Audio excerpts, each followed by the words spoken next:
आप सभी का आज की इस क्लास में स्वागत है। आज हम सीखेंगे प्रश्नावली 3.4 के अंतर्गत विलोपन विधि से दो चर वाले रैखिक समीकरण युग्मों को हल करना। वीडियो को पूरा देखने के बाद हमें ज़रूर बताइए कि आपको ये कैसी लगी। ज़्यादा से ज़्यादा बच्चों तक इसे पहुंचाने के लिए शेयर कीजिए और हमसे जुड़े रहने के लिए चैनल को सब्सक्राइब कर बेल आइकन को ज़रूर प्रेस कीजिए। दो चर वाले रैखिक समीकरण युग्म पाठ के अंतर्गत आज हम सीखेंगे क्या हमें करना है, विलोपन विधि द्वारा समीकरण युग्मों को हल करना। जैसे हमने कल और परसों हमने सीखा था कि इन समीकरण युग्मों को प्रतिस्थापन विधि के द्वारा हल करना। प्रतिस्थापन में हम क्या करते थे, x का मान y के पदों में या y का मान x के पदों में निकालते थे और उसको दूसरे समीकरण में रख देते थे। आज हमें सीखना है विलोपन विधि। तो विलोपन में हम क्या करते हैं, x या y दोनों में से किसी एक चर का विलोप कर देते हैं, यानी कि उसको गायब कर देते हैं। और गायब करने का जो तरीका होता है वो ये होता है, जिस चर को हमें गायब करना है उसके गुणांकों को हमको पहले बराबर बनाना होता है। जैसे अगर हम यहाँ x का विलोप करना चाहें इस समीकरण युग्म में, तो देखो यहाँ x का गुणांक 2 है और यहाँ x का गुणांक कितना है, कुछ नहीं है, तो 1 होता है। x 1 जा x होता है। तो हमें क्या करना पड़ेगा, इस गुणांक को 2 करना पड़ेगा। इस गुणांक को 2 करने के लिए हम क्या करते हैं, इस पूरे समीकरण को 2 से गुणा कर देंगे। तो क्या हो जाएगा, देखो 2 एकम 2x, धन की जगह धन, 2 गुणा y 2y, 2 पंचे 10। अब 2x से हमें 2x को कैंसिल करना है, तो क्या करना पड़ेगा, 2x में 2x जोड़ेंगे तो 4x आ जाएगा, 2x में से 2x घटाएंगे तो 0 आएगा, यानी कि हमें गायब करना है तो 0 लाना है। तो घटाने के लिए क्या करना पड़ेगा, इसके चिन्ह बदलना पड़ेगा। चिन्ह कब बदलता है, जब हम घटाते हैं बीजगणित में।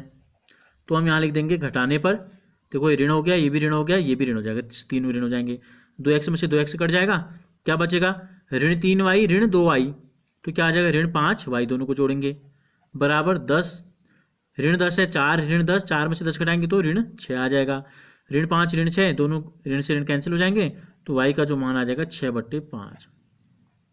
अब हम क्या करेंगे, इस y का मान किसी भी एक समीकरण में रख देंगे। y का मान माना हमने पहले समीकरण में रख दिया। पहला समीकरण है x धन y बराबर 5 है, तो x धन 6/5 बराबर 5 आएगा। x बराबर 5 ऋण 6/5, यानी कि घटा देंगे, 1 और 5 का लॉस पाव 5 होगा, 1 पंजे 5, 5 पचा 25, 5 का भाग 5 में एक बार, 1 गुणा 6 6, तो कितना आ जाएगा, 25 में 6 घटाएंगे तो ये आ जाएगा 19/5। तो ये है विलोपन विधि में हमने इसमें क्या किया, x का विलोप कर दिया। विलोप करने के लिए हमने क्या किया, इसके गुणांकों को हमने बराबर किया। अब इसी सवाल को अगर हम देखें, इसी सवाल को अगर हम इसके y गुणांक को बराबर करते, देखो दूसरा समीकरण था 2x ऋण 3y बराबर 4। अभी हमने इसमें x का विलोप करने के लिए इसके x के गुणांक को 2 बनाया समीकरण नंबर 1 के। अब हम क्या करेंगे, y का विलोप करना है, तो दूसरे समीकरण में y का गुणांक 3 है और पहले में y का गुणांक क्या है, कुछ नहीं है, तो 1 है, धन 1 है। तो हम क्या करेंगे, समीकरण 1 को 3 से गुणा कर देंगे। समीकरण 1 है x धन y बराबर 5, इस पूरे समीकरण को हम गुणा करेंगे 3 से, तो क्या हो जाएगा, देखो 3 एकम 3x, धन की जगह धन, 3 एकम 3y, 3 पंजे 15। अब देखो हम y का विलोप करना है, तो ऋण 3y धन 3y सीधे जोड़ के ही कट जा रहा है आपस में, तो हमको इसको घटाने की जरूरत नहीं है। 3x धन 2x 5x बराबर 15 और 4 19, तो x बराबर 19/5। यहाँ भी हमारा x का मान क्या आया था, x बराबर आया था 19/5, और हमने यहाँ y का विलोप किया। अब x का मान क्या करोगे, किसी एक समीकरण में रख दोगे। x का मान माना हमने समीकरण 1 में रख दिया,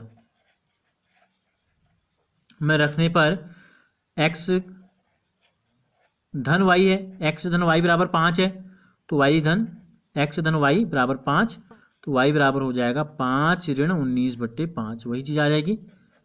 ये देखो 1 और 5 का लॉस हुआ 5, 1 पंजे 5, 5 पचा 25, 5 एकम 5, 19 एकम 19, 25 में से 19 गया 6/5, तो y का मान 6/5 यहाँ भी आया था, यहाँ पे वही आगे। सवाल एक ही है, चाहे हम x के गुणांकों को बराबर करके गायब करें x को, या y के गुणांकों को बराबर करके y को गायब करें, बात एक ही है। तो हम इस प्रकार से जो है विलोपन विधि के सवालों को हल करते हैं। तो पहले का दूसरा प्रश्न है, दो समीकरण हमको दिए गए हैं। एक है 3x धन 4y बराबर 10, दूसरा है 2x ऋण 2y बराबर 2। तो अभी जैसे कि हमने आपको बताया, विलोपन विधि में हम क्या करते हैं, किसी एक चर का विलोप हम कर देंगे, तो लेकिन विलोप करने के लिए क्या होना चाहिए, इनके गुणांक बराबर होने चाहिए। यहाँ x का गुणांक 3, यहाँ x का गुणांक 2 है, बराबर है, नहीं है। यहाँ y का गुणांक 4 है, यहाँ y का गुणांक 2 है, बराबर है, नहीं है। तो हम क्या करेंगे, किसको हम आसानी से पहले तो हम ये कोशिश करते हैं कि केवल एक ही समीकरण को गुणा करके गुणांक बराबर हो जाएं। तो हम इस समीकरण को गुणा करके न तो 2 बना सकते हैं 3 को, न 2 को गुणा करके 3 बना सकते हैं।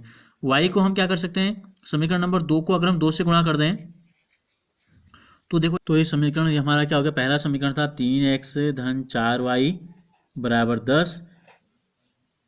दूसरा समीकरण हो गया 2 दूनी 4x ऋण 2 दूनी 4y बराबर 2 दूनी 4। अब देखो क्या हो रहा है, जोड़ने पर या घटाने पर, जोड़ने पर धन 4y ऋण 4y, जोड़ने पर आपस में कट जा रहे हैं तो हमको घटाने की ज़रूरत नहीं है। चाहे तो यहाँ पर आप लिख सकते हैं जोड़ने पर, 3x में 4x जोड़ेंगे 7x, 10 में 4 जोड़ेंगे 14, 7 गुणा x 14, तो x बराबर 14 गुण बट्टे 7, 7 दूनी 14, x बराबर कितना आ गया, 2 आ गया। x का मान किसी भी समीकरण में हम रख के y का मान निकाल सकते हैं। x का मान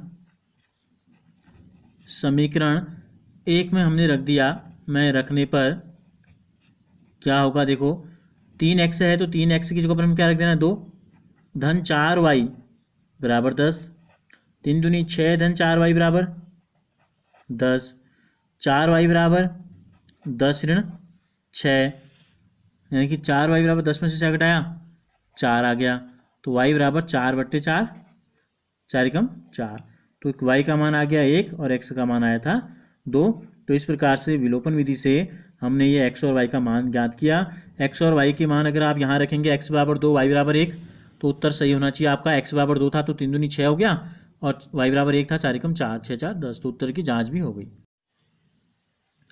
पहले का तीसरा प्रश्न है 3x ऋण 5y ऋण 4 बराबर 0, 9x बराबर 2y धन 7। तो सबसे पहले तो हम क्या करते हैं, इन दोनों समीकरणों को हमको इस रूप में लिखना है, ax प्लस by बराबर c के रूप में हम लिखते हैं, या ऋण c बराबर 0 के रूप में भी हम लिख सकते हैं। तो हम लिखते हैं पहले समीकरण को 3x ऋण 5y ऋण 4 को दूसरी तरफ ले जाएंगे तो क्या हो जाएगा, धन 4, तो ये है समीकरण नंबर 1। दूसरा है 9x 2y को यहाँ लाएंगे तो ऋण 2y बराबर 7, ये हो गया समीकरण नंबर 2। अब देखो कौन से चर के गुणांकों को हम आसानी से बराबर कर सकते हैं, ये 3 है, ये 9 है, 3 को 9 बनाया जा सकता है कैसे, 3 को 3 से अगर गुणा कर दें, यानी कि पूरे समीकरण 1 को हमें 3 से गुणा करना पड़ेगा, तो 9x आ जाएगा, यानी कि x से x गायब हो जाएगा। लेकिन अगर हम y को बराबर बनाना चाहेंगे तो हमें क्या करना पड़ेगा, समीकरण 1 का 5 है, समीकरण नंबर यहाँ 2 है, तो दोनों को गुणा करना पड़ेगा। तो हम कोशिश करते हैं कि केवल 1 से काम चल जाए, तो हम समीकरण नंबर 1 को गुणा कर देते हैं 3 से, ये हो जाएगा 3 3 9x, ऋण की जगह ऋण, 3 पंजे 15y और बराबर 3 चक्को 12, यह है समीकरण नंबर 1। अब देखो जोड़ने पर या घटाने पर कैसे गायब हो रहा है, ये है 9x, ये भी है 9x, जोड़ेंगे तो 18x हो जाएगा, तो इसलिए हम क्या करते हैं, घटाते हैं। तो यहाँ लिख देंगे घटाने पर, ये हो गया ऋण, ये हो गया धन और ये हो गया ऋण, 9x से 9x कट गया, ये है ऋण 2 और धन 15, ऋण 2 धन 15, एक ऋण में एक धन में, तो घटाते हैं बड़े में से छोटे को, 15 में से 2 गया 13 और चिन्ह आता है बड़ी संख्या का, यानी कि धन 13, y बराबर 7 ऋण 12, छोटे में से बड़े को घटा रहे हैं तो ऋण चिन्ह, 12 में से 7 गया 5, तो y का जो मान आ गया ऋण 5 बट्टे 13 आ गया, y का मान आ गया ऋण 5 बट्टे 13। अब हम इस y का मान किसी भी एक समीकरण में रख देंगे, y का मान समीकरण 1 में भी रख सकते हैं, समीकरण 2 में भी रख सकते हैं। माना हमने समीकरण 1 में रखा, तो समीकरण 1 में रखने पर समीकरण 1 क्या है, 3x ऋण 5y बराबर 4, 3x ऋण 5y, तो y की जगह क्या रख देंगे हम, गुणा ऋण 5 बट्टे 13 बराबर हमको दिया है 4, तो ये हो गया 3x ऋण गुणा ऋण धन 5 गुणा 5 25 भागा 13 बराबर 4, 3x बराबर 4 है, धन 25 बट्टे 13 को दूसरी तरफ ले जाएंगे तो क्या हो जाएगा, ऋण 25 बट्टे 13, इसके नीचे कुछ नहीं तो 1 लिख लो, ये भी भिन्न में बदल जाएगी, 1 और 13 का एलसीएम लेंगे 13 आ जाएगा, 1 का भाग 13 में जाएगा 13 बार और 13 को 4 से गुणा करेंगे, 13 को 52, ऋण 13 का भाग 13 में 1 बार गया, 1 को 25 से गुणा किया 25 आ गया, तो 3x का जो मान आ गया, हम 52 में से 25 घटाएंगे, देखो यहाँ से 80 लेते हैं, 12 में से 5 गया 7, यहाँ 4 बच गया, 4 में से 2 गया 2 बट्टे 13, 3x का मतलब होता है 3 गुणा x, 3x का मतलब है 3 गुणा x, तो x बराबर कितना हो जाएगा, 27 बट्टे 13 है, ये 3 जो गुणा में ये भाग में चले जाएगा, यहाँ 3 का भाग 27 में जाता है, 3 9 27, तो हमारे पास x का मान आ गया 9 बट्टे 13 और y का जो मान आया था वो आया ऋण 5 बट्टे 13, तो हमें x और y का मान हमने किस विधि से निकाला? विलोपन विधि से निकाला। तो पहले के चौथे में हमें दो समीकरण दिए गए हैं। पहला है x/2 धन 2y/3 बराबर ऋण 1 और दूसरा है x ऋण y/3 बराबर 3। तो देखो ये भिन्न के रूप में हमको दिए गए हैं। पहले ही कोशिश करते हैं कि इनको हम और सरल कर लें। कैसे कर सकते हैं? देखो 2 और 3 का लॉस पर निकालते हैं, कितना हो जाएगा? 6। 2 का भाग 6 में कितने बार जाएगा? 3 बार। 3 से x को गुणा करेंगे तो आ जाएगा 3x। धन की जगह पर धन आ जाएगा। 3 का भाग 6 में देंगे 2 बार। 2 से 2 को गुणा करेंगे 2 दूनी 4y। यहाँ क्या है? बराबर ऋण 1।